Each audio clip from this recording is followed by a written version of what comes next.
Hello there, US-1 trucking fans. This is Jim, and I'm going to show you today how I made the modification to the Tyco Bulldozer. Now, I'm probably preaching to the choir here, and most folks on this forum already know how to make the modification. And there's one out there using a 3D printed piece. You just have to have a 3D printer and install it yourself, and supposedly there is no modification to the unit. However, I could not make it work, and maybe I'm just too dense to figure it out. This is the arm for it. I no longer have the gear after trying to modify it, couldn't get it to work. I decided just to modify the whole system, and it doesn't take that much work, and it's not all that difficult, and you don't have to worry about printing this. So I'm going to show you how to do this if you're unfamiliar with how to make that change.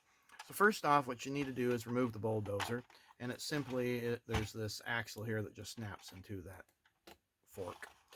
And then there's 3 screws underneath that I've already removed. Okay, 1, 2, 3. And then you just simply lift it off. And it may be stuck with the injection molded pins. As you can see, it's kind of hanging up just a bit here, but that's not that big a deal. It just comes off really easy. Now we can see the gearbox. Here's the arm that the bulldozer attaches to. You see it just slides in. And then this is the arm that attaches to the base. Now this is the piece that we want to remove. And I will show you how to briefly do that. So you have to make 2 modifications, one to this gear and then one to the arm here. So you take off this screw, it's got a built-in washer, and you simply lift this out of place. You can see where the ring gear is underneath. Now the pin used to be right here. You can see the injection mold there. So what I did was I drilled a hole using a pin vise about 10 millimeters in, and that's where the center of the pin is. I used a very small pin vise. I think this is like 1/16 of an inch to drill a pilot hole, and then I finished it off with a 3/32. Now, the rod that I used happens to be made by Evergreen Scale Models, and that happens to be 1/10 inch rod. So it's just slightly under the 3/32, which measures like 0.12. So that'll give you a nice press fit in there. Once you get that tested in, then you can glue it. This is what I use, just regular cyanoacrylic glue, and then I speed it up by using that Instaset. You can get those things both at Hobby Lobby. Once you get that done, then what you want to do is to file down where the pin went through. And what you'll need to have is a triangular needle file, something like this, and just to get the grooves set. Once that's done, now your first modification is finished. And that probably will take you 15 minutes at best to do that. Okay. In fact, it's going to take me longer to put the base on than it will be just to make that little modification, believe it or not. Okay, now the next thing you want to do is to lengthen the slot out in the arm. And I measured, I believe it's like 70 millimeters. The original arm probably was about 40 or 45. And what I carved it out with was just this cutting wheel disc. Dremel makes 2 different sizes. You want the thinner size. I think there's like 30 in a pack.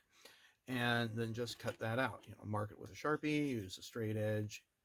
And then what I end up doing is to smooth out the edges is just taking a file like so, and it fits right in. I got this at Target in the ladies' nail files. And that's all you do. Now, then you just simply put your arm back in, put this piece into place, and you want to make sure that this arm goes on the flat spade area, and then set your cover back on. Like I said, this is the most challenging part of the whole thing because you got to line up these injection mold pins in there. And you'll have to monkey with, if you've moved your base around, have to monkey with moving that arm just a bit. Okay, now we're set. And then you can pop your bulldozer on if you wish, or you can put in the 3 screws. So that's what we'll do right now. What I like to do when I put in these screws is, you don't want to over torque them. So I don't tighten them down all the way because I want to have equal tension on all the spots. It's just kind of good practice to do. And I don't think it matters which order you put in the screws. But again, it doesn't take that long. Just boom, All right, and then using your finger to support that from underneath, just snap on your bulldozer. You may notice that I don't have a stock guy. I created this guy because mine was missing it. Okay, now we'll snap it into place. Get the truck backed up.